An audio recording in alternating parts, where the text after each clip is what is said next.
The Fires of Pompeii, an episode that quite literally reduced me to tears. I'm not even joking. Not because of the way it was done, well, it was partly that, but also it made me think back to the actual event of the Mount Vesuvius eruption. 20,000 people dying in that inferno. It's just something to think about before you watch this episode and before you watch my review. But alas, cue the titles.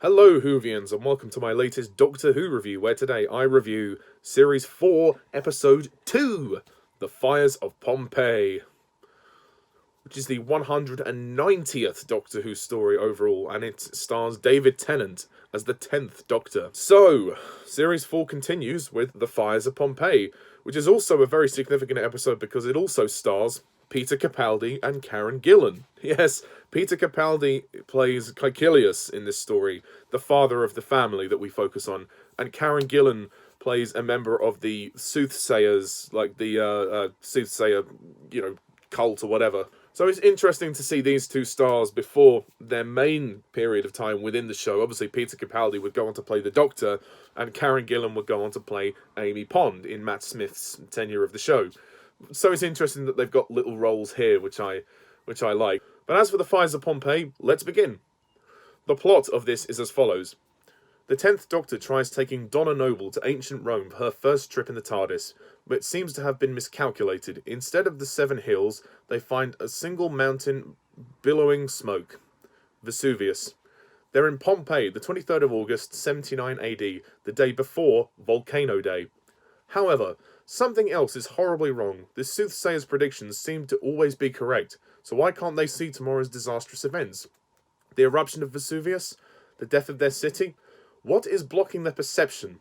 And will the TARDIS team be able to walk away from a fixed point in time, saving no one from certain doom? Well, Donna has something to say about that.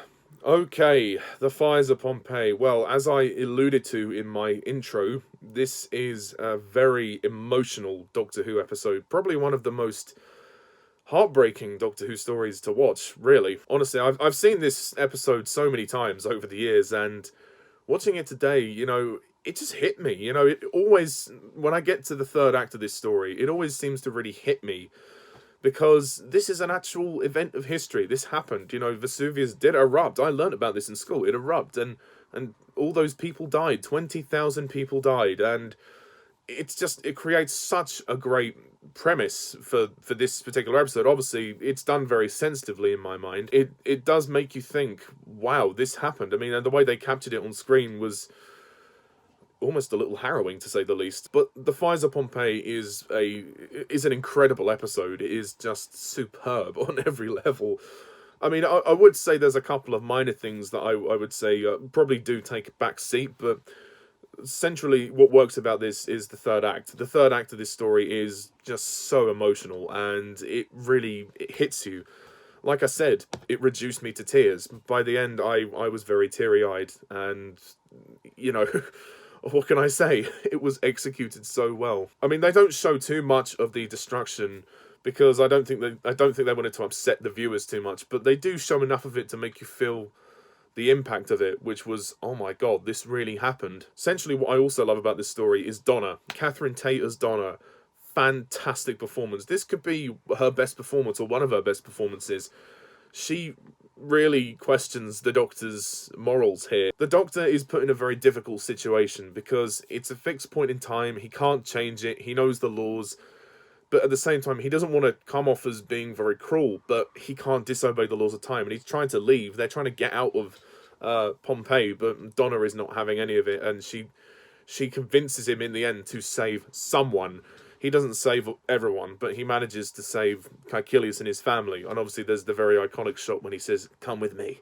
And then they join hands, which was very purposefully done. And obviously there's more to that moment in the Peter Capaldi era, because obviously Peter Capaldi was cast as the Doctor much later on.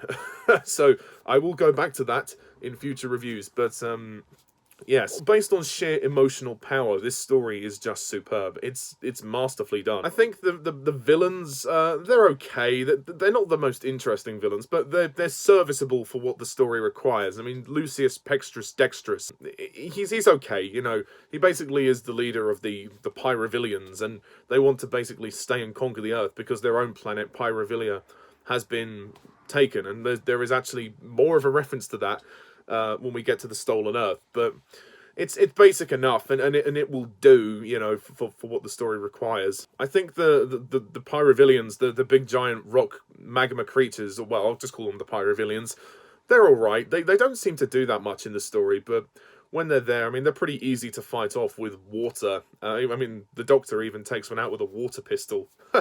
There is some good comedy in this episode as well. It's not just tragedy and emotion. There are a few sections of comedy, like the Doctor and Donna are hilarious when they say, "Oh, I'm Spartacus," and the Doctor getting out his water pistol.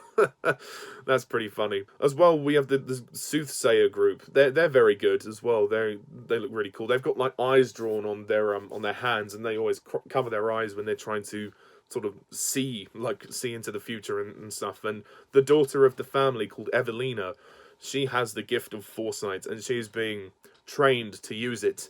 Although it's sort of consuming her, she's kind of becoming a bit possessed by the whole thing. And they all think it's like, you know, some god or whatever, but it doesn't turn out to be quite so much the truth in that regard. And the High Priestess, the makeup on her looks really, really cool. I mean, she looks really freaky, and when her voice changes, that's kind of scary. I mean, I thought that was very effectively done. I mean, the production design and sets for this story are fantastic. It definitely looks like ancient Rome back in all that time ago, shall we say. And the family, I very much like the family here. You've just got Caecilius, played by Peter Capaldi, who does a very good job.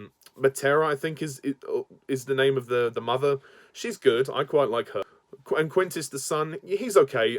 He seems to be a bit ignored by the parents because they're more focused on Evelina and her gift, and they think he's kind of he's just a kind of a child who needs to grow up. But then it turns out at the end, Quintus is studying to become a medical doctor, and yeah, clearly looks up to the Doctor. And I really much like this family dynamic, and the fact that we get to know them over the course of the story is very good, and it sets us up for the ending of the story when the Doctor saves them, and the emotional power in that moment when we see them sort of huddled together in the Inferno in their house, and then the TARDIS reappears and the Doctor offers his hand and he saves their lives, and then they watch the destruction from on top of the hill. It's very sad, but those four as a family, they work well together. I think the performance from David Tennant is also really good. How the Doctor is so conflicted, and he's given that moment where he has to choose between Pompeii or the world, and the fact, adding to the stakes is the fact that he causes the whole thing, and he doesn't want to be the person that does that, but that's why the Soothsayers and everyone, Lucius, they can't foresee the destruction, because they didn't know that the Doctor had to make that choice, that the Doctor had to cause that.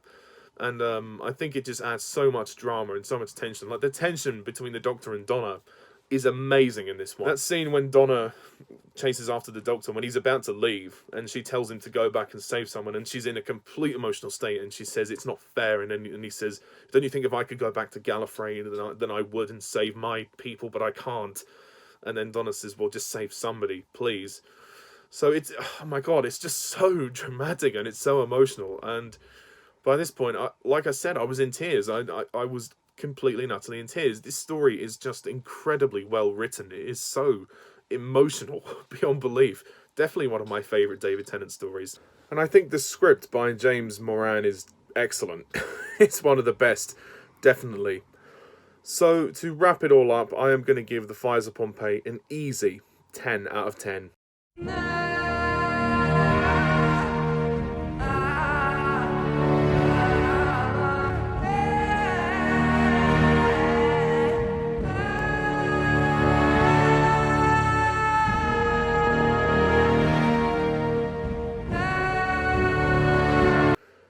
So that's my review of The Fires of Pompeii. What do you think of this story? Please comment down below and let me know. And stay tuned next time when I review Planet of the Ood. So until then, I'm Mr. Tarnus11. Thank you very much for watching. See you soon. Bye for now.